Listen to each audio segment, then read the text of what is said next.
उत्तराखंड में सरकार ने आज से जन जन की सरकार जन जन के द्वार प्रोग्राम शुरू किया है, जिसके तहत 28 विभाग न्याय पंचायत लेवल पर जनता की समस्याएं सुनेंगे। इस मौके पर न्यूज 18 से खास बातचीत में सीएम पुष्कर सिंह धामी ने इस अभियान के बारे में विस्तार से बताया। उन्होंने चुनाव में जाने से पहले सरकार की प्राथमिकताएं भी गिनाई तो एसआईआर पर सीएम ने कहा कि विपक्ष बिहार की तरह यहां भी झूठा नैरेटिव गढ़ रहा है।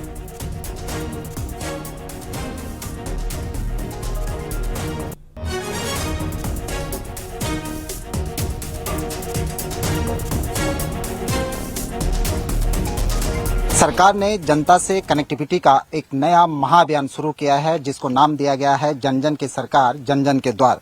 हमारे साथ मुख्यमंत्री पुष्कर सिंह धामी मौजूद हैं, जिन्होंने इस अभियान की कल्पना की और जिन्होंने इसको लॉन्च किया। सर, जो आपने जन जन की सरकार जन जन का अभियान शुरू किया है न्याय पंचायत लेवल पर जाने तक का, क्या कुछ उद्देश्य सर इसके पीछे? देखिए, जन जन की सरकार जन जन के द्वार, ये अभियान मुख्यतः इसलिए चलाया जा रहा है कि आम जनता को, सामान्य जनता को, गरीब जनता को, दूर दराज के रहने वाले लोगों को, माताओं को, बहनों को, बड़े बुजुर्गों को अपने काम करवाने के लिए कार्यालयों के चक्कर न लगाने पड़े, दूर कहीं जाना न पड़े, कोई धनराशि उनके खर्च न करनी पड़े, संसाधन न लगाने पड़े और उनके घर के पास जाकर सरकार जितने भी लाभार्थी योजनाएं हैं, जिन योजनाओं का लाभ मिल रहा है, राज्य की, केंद्र की, अन्य जो बहुत सारे प्रमाण पत्र बनने हैं, बहुत सारी जो हमारी अनुदान की योजनाएं हैं या बहुत सारे काम रुके हुए हैं, विकास के काम रुके हुए हैं, छोटी छोटी समस्याएं हैं, अनेक सारे प्रमाण पत्र बनने होते हैं, तमाम जो है अन्य समीक्षाएं होती हैं, वो लोगों के घर के पास में ही हो जाएं। उनको अपने घर पर ही सारे विभाग मिल रहे हैं और 28 विभाग प्रशासन के एक साथ मिलकर इन बहुउद्देशीय शिविरों में जाएंगे, इन कैंपों में जाएंगे, कैंप लगाए जाएंगे।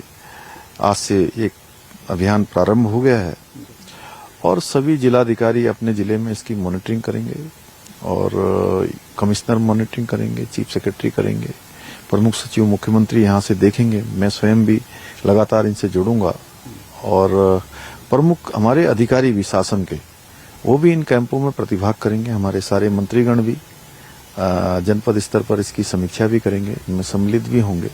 हमारे दायित्वधारी हैं, पार्टी संगठन के लोग हैं, वो भी इसमें शामिल होंगे। विधायक अपनी अपनी विधानसभाओं में ये सारा समन्वय का काम इसको देखेंगे और एक अच्छा वातावरण जो लोगों के कामों को नो पेंडेंसी में न डाला जाए, ऐसा बनेगा और इसीलिए ये अभियान चलाया जा रहा है।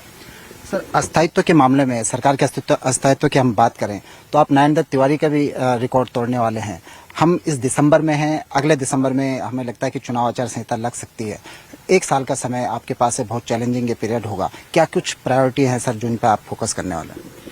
देखिए, अभी तो अगले जो इस फाइनेंशियल ईयर के, इस वित्तीय वर्ष के हमारे लगभग 3 महीने का समय बचा है, चूंकि दिसंबर का माह लगभग समाप्ति की ओर है और अंत में ये जो हमारा कैलेंडर का नया वर्ष प्रारंभ हो जाता है, तो उसकी तैयारियों में सब लोग रहते हैं। तो 3 महीने जो भी योजनाएं हमारी अभी तक प्रस्तावित हैं, वो सभी योजनाएं पूरी तरह से उनको स्वीकृति हो जाए, उनके शिलान्यास हो जाए, जिनमें धन आवंटन होना है उनका धन आवंटन हो जाए और हर जिले की ऐसी योजनाओं को हम लोग चिन्हित कर रहे हैं। जिलाधिकारियों के स्तर से भी इसमें एक रिपोर्ट बनेगी, चीफ सेक्रेटरी उसको देखेंगे और हमारा प्रयास होगा कि सब पर धन आवंटन होकर कम से कम उन पर काम प्रारंभ हो जाए। और एक एक दिन हमारे लिए महत्वपूर्ण है और जो हमारी योजनाएं चल रही हैं वो समयबद्ध रूप से पूरी हों। जो गेम चेंजर योजनाएं हैं उन पर काम पूरा हो जाए और कुछ जो नवाचार करने हैं उन नवाचारों पर विशेष फोकस करते हुए हमारे नौजवान हैं, युवा हैं। जैसे आज ही मैंने मुख्यमंत्री स्वरोजगार योजना के जो है लगभग 3800 से भी ज्यादा लोगों को आज उनके खातों में जो सरकार के द्वारा दी जाने वाली सब्सिडी है वो हस्तांतरित की है और उससे काफी लोगों का रोजगार का सृजन हुआ है।